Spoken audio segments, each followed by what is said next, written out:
लेखक मनोहर श्याम जोशी द्वारा लिखी गई कहानी जिसका शीर्षक है सिल्वर बेडिंग। इस कहानी में लेखक ने पुरानी पीढ़ी और नई पीढ़ी के विचारों और जीने के तौर तरीकों के अंतर को स्पष्ट किया है। तो चलिए दोस्तों, शुरू से इस कहानी को समझने का प्रयास करते हैं। यशोधर बाबू इस कहानी के मुख्य पात्र हैं। यशोधर बाबू पुराने ख्यालात के व्यक्ति हैं और वे अपने परंपरागत मूल्यों, आदर्शों और अपने संस्कारों को जीवित रखना चाहते हैं, लेकिन उनके बच्चे नए जमाने के हिसाब से जीवन जीने में विश्वास करते हैं। उनकी पत्नी भी समय के साथ साथ अपने आप को बदलकर नए जमाने के तौर तरीके अपना चुकी है, लेकिन यशोधर बाबू अपने आप को बदलने को राजी नहीं है और इसी कारण उनके और परिजनों के बीच टकराव की वजह बन जाती है। दरअसल यशोधर बाबू एक सरकारी दफ्तर में सेक्शन ऑफिसर के पद पर तैनात थे और वे दिल्ली के गोल मार्केट में रहते थे। वे पुरानी मान्यताओं और विचारधाराओं को मानने वाले सीधे साधे व्यक्ति थे, लेकिन उनके परिवार के सभी सदस्य आधुनिक जीवन शैली अपना चुके थे। यहाँ तक कि उनकी पत्नी, जो कि कभी पूरी तरह से उन्हीं की तरह संस्कारी थी और अब उसने भी बच्चों की मर्जी के अनुसार आधुनिक तौर तरीके अपना लिए थे, वह मॉडर्न भी बन चुकी थी। इसी कारण यशोधर बाबू का अपने परिवार वालों के साथ मतभेद चलता रहता था। यशोधर बाबू अपनी मॉडर्न पत्नी को साइनल बुढ़िया, चटाई का लहंगा और बूढ़ी मुंह मुहा से लोग करे तमाशे कहकर मजाक बनाते थे। यशोधर बाबू के 3 बेटे और 1 बेटी थी। सबसे बड़ा बेटा भूषण 1500 रुपए प्रति महीने के वेतन पर एक विज्ञापन कंपनी में काम करता था। दूसरा बेटा आईएएस की तैयारी कर रहा था और तीसरा बेटा स्कॉलरशिप लेकर अमेरिका जा चुका था। बेटी डॉक्टरी की पढ़ाई के लिए अमेरिका जाना चाहती थी, इसलिए वह शादी के लिए तैयार नहीं थी। इस कहानी की शुरुआत करते हुए लेखक कहते हैं कि यशोधर बाबू अपने दफ्तर में बैठे हुए अपनी घड़ी को देखते हैं, जो कि उस वक्त ठीक शाम के 5:25 बज रही थी। अपनी घड़ी को 5 मिनट सुस्त बताते हुए वे जैसे ही दफ्तर से घर जाने के लिए उठकर खड़े हुए तो दफ्तर के एक कर्मचारी ने उनकी घड़ी पर व्यंग कसते हुए उनसे डिजिटल घड़ी लेने के लिए कहा। फिर उस कर्मचारी का जवाब देते हुए यशोधर बाबू उसे बताते हैं कि दरअसल यह घड़ी उन्हें शादी के उपहार के रूप में मिली थी और इसलिए यह घड़ी उन्हें बेहद प्रिय है। फिर बातों बातों में उनके दफ्तर वालों को यह पता चलता है कि उनकी शादी 6 फरवरी 1947 को हुई थी और आज उनकी सिल्वर वेडिंग यानी शादी की 25वीं सालगिरह है। फिर दफ्तर के लोग यशोधर बाबू से पार्टी मांगने लगते हैं। यशोधर बाबू पार्टी के लिए उन्हें 30 रुपए देते हैं, लेकिन खुद उस चाय पार्टी में शामिल होने की बजाय अपने घर की ओर चल पड़ते हैं। इसके बाद अचानक यशोधर बाबू को किशन दा की याद आती है, जो कि दफ्तर में चाय पीने और गप्पे लड़ाने को समय की बर्बादी मानते थे। यशोधर बाबू किशन दा की कही हुई सभी बातों का अनुसरण किया करते थे और उनको ही अपना मार्गदर्शक मानते थे। दरअसल जब यशोधर बाबू मैट्रिक पास करके दिल्ली आए थे तो किशन दा ने ही उन्हें अपने घर में शरण दी थी। सरकारी नौकरी करने के लिए उस समय यशोधर बाबू की उम्र कम थी, इसलिए किशन दा ने उन्हें कुछ समय के लिए रसोइया बना दिया था और फिर बाद में यशोधर बाबू को अपने ही दफ्तर में नौकरी दिलवा दी। यशोधर बाबू के जीवन और चरित्र निर्माण में किशन दा का बहुत बड़ा योगदान रहा। उन्होंने किशन दा से ही दफ्तर में रहने और काम करने के तौर तरीके सीखे थे। किशन दा जिंदगी भर अविवाहित रहे थे। उनका जीवन बहुत ही सरल और सादगी भरा था। वे धार्मिक और परोपकारी व्यक्ति थे। वे अपने आदर्शों पर चलते थे और समाज सेवा का कार्य भी करते थे। वे सभी के लिए मार्गदर्शक थे।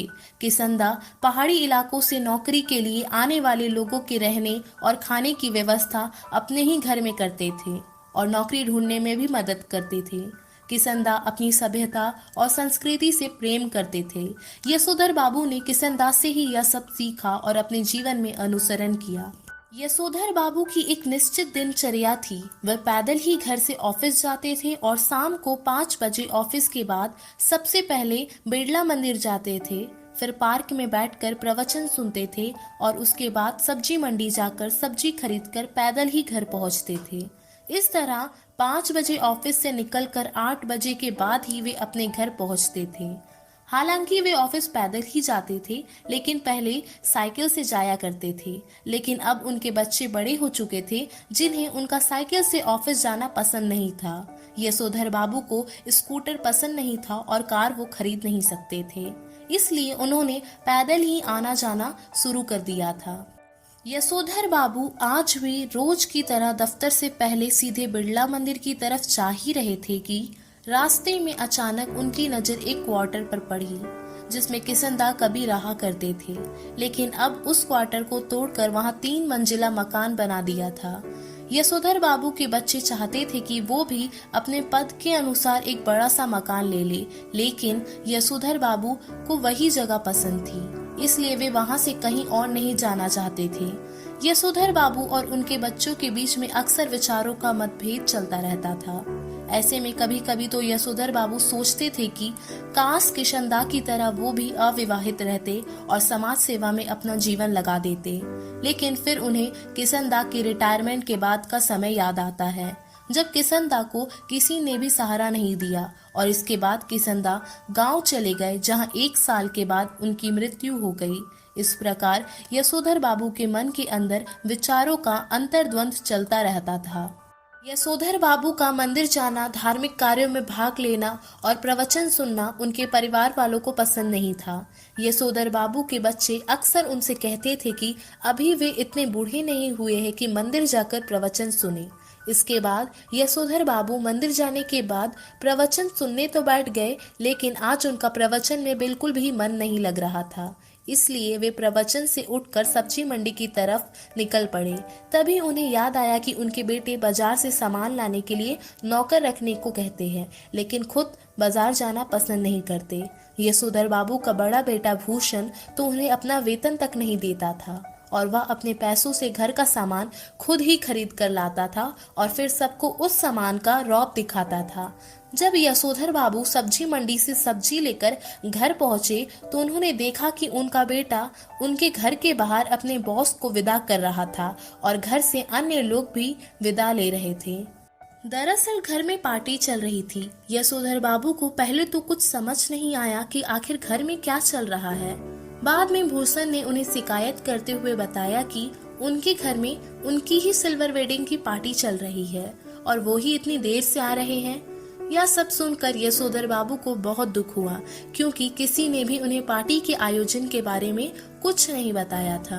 वैसे भी उन्हें पार्टी करना बिल्कुल पसंद नहीं था, लेकिन बच्चों के बहुत अनुरोध करने पर उन्होंने केक तो काटा, लेकिन केक में अंडा होने के कारण और संध्या पूजा करने का बहाना बनाकर उन्होंने केक नहीं खाया और फिर इसके बाद वे वहां से उठकर संध्या पूजा करने चले गए और तब तक पूजा स्थल पर ही बैठे रहे जब तक कि सारे मेहमान घर से विदा नहीं हुए। मेहमानों के घर से चले जाने के बाद यशोधर बाबू की पत्नी ने उन्हें बुलाया। फिर यशोधर बाबू बैठक में आए तो उनके बड़े बेटे ने उन्हें ऊनी ड्रेसिंग गाउन गिफ्ट किया और कहा कि वो उस ऊनी ड्रेसिंग गाउन ही पहनकर कल से सुबह दूध लेने जाया करे। लेकिन यशोधर बाबू यह सोचने लगे कि काश उनका बेटा उन्हें ड्रेसिंग गाउन देने की बजाय उनसे कहता कि कल से वह उनकी जगह दूध लेने जाया करेगा।